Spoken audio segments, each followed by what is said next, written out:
I'm 82 years old, and I can tell you exactly how much money I made in my lifetime, down to the last promotion, the last bonus, the last raise. I kept track of all of it. What I can't tell you is what my daughter's laugh sounded like when she was 7, or what my son talked about when he came home from school. I wasn't paying attention to that. I thought I was doing the right thing.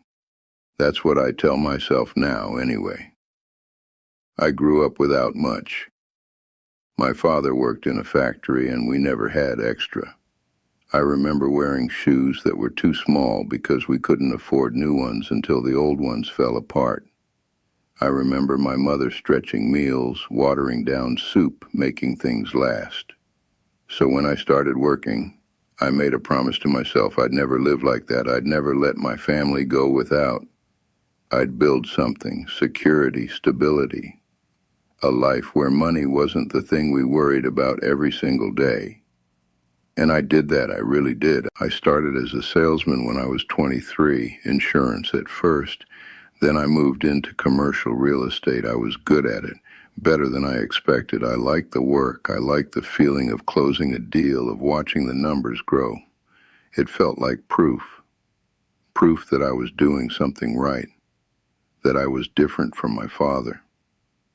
By the time I was 30, I was making more than anyone in my family had ever made. I bought a house, a good one, in a nice neighborhood. I bought a new car. I took my wife out to dinners we didn't have to budget for. I felt like I'd made it. But the thing about success is that it's never enough. Not really. There's always another level, another benchmark, another person doing better than you. And I wanted to keep climbing. I thought that's what I was supposed to do. So I worked more. I took on bigger clients. I traveled for work. I stayed late at the office. I brought files home on weekends. I was always reachable, always available, always working on the next thing. My wife used to ask me to come home earlier, not in a nagging way, just gently. She'd say the kids missed me, that they wanted to eat dinner together. I'd tell her I'd try, and I meant it. But then something would come up, a meeting, a call, an opportunity I couldn't afford to miss, and I'd stay. I missed my son's baseball games. Not all of them, but most of them. I'd tell him I'd make the next one. Sometimes I did. Most times I didn't. He stopped asking me to come after a while. I told myself that was just part of growing up, that he understood I was working hard for him, for all of us. My daughter had a recital once. She was maybe 9 or 10. She'd been practicing this piano piece for weeks. My wife reminded me about it every day that week. I promised I'd be there. I even left work early. But then I got a call on the way, a client, a big one, something urgent.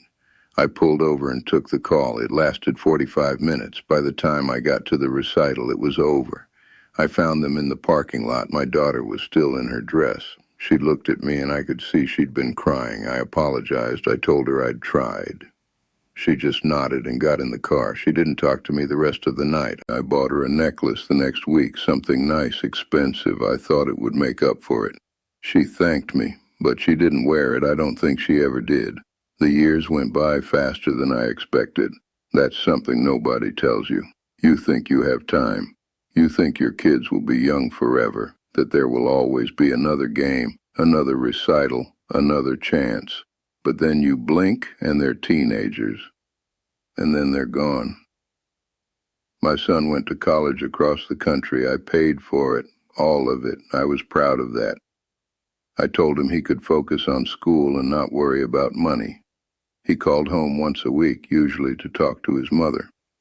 I'd ask him how classes were. He'd say fine.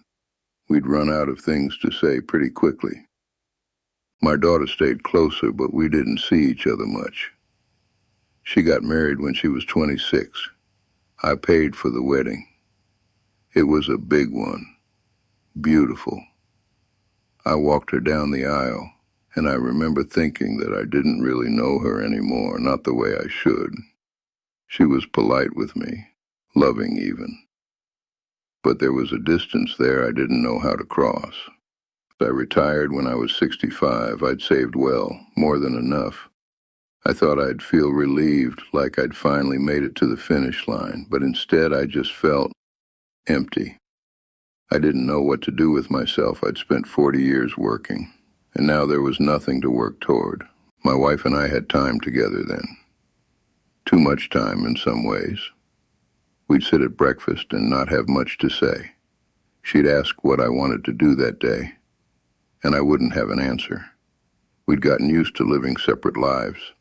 She had her routines, her friends, her book club. I had work, and now I didn't even have that. She got sick 3 years ago. Pancreatic cancer. It happened fast. 6 months from diagnosis to the end. I took care of her. I was there every day. I held her hand. I fed her when she couldn't do it herself. I told her I loved her. And I did. I really did love her, but I don't think I showed her enough when it mattered. When she was healthy and our life was happening and I was too busy to notice. She died on a Tuesday morning. The kids came for the funeral. They stayed a few days after. We sat in the living room, the three of us, and I realized we didn't know how to be around each other. We were family, but we weren't close. Not the way I'd imagined we'd be. I've been alone since then. The kids call on birthdays and holidays. They invite me to visit, and sometimes I go, but I can feel it, the gap, the years I wasn't there. You can't get those back.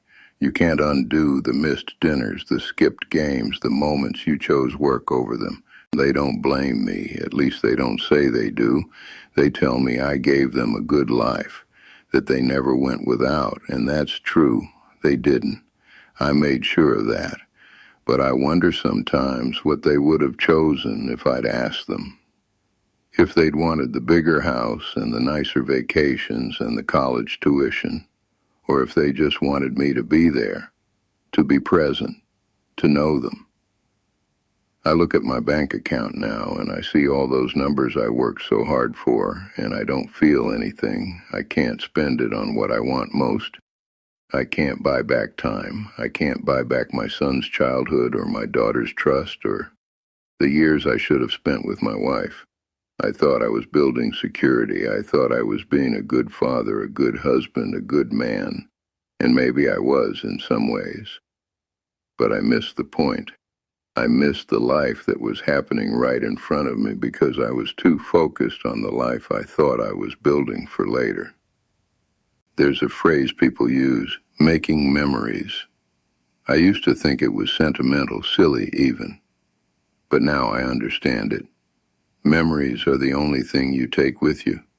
And I don't have enough of them, not the kind that matter. I don't know if you're like I was, working hard, telling yourself it's for your family. Sacrificing time now for security later.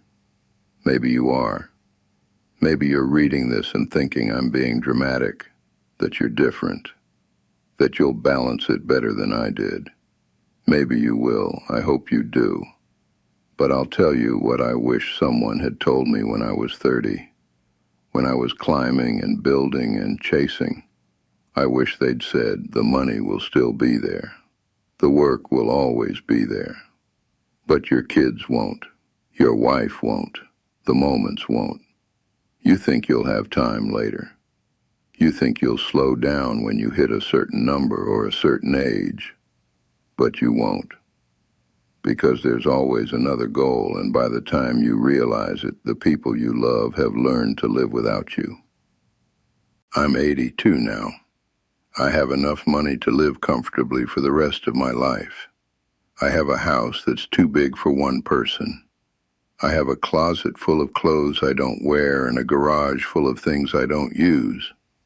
What I don't have is my wife, or the kind of relationship with my kids that I want, or the memories I should have made when I had the chance. That's what 40 years of chasing money cost me. And I'd give every dollar back if I could trade it for just one more ordinary day with the people I loved. Just one dinner where I wasn't distracted. One game where I showed up. One moment where I was actually there. But I can't. That's not how it works. And now all I can do is sit here and hope that maybe someone hears this and makes a different choice before it's too late.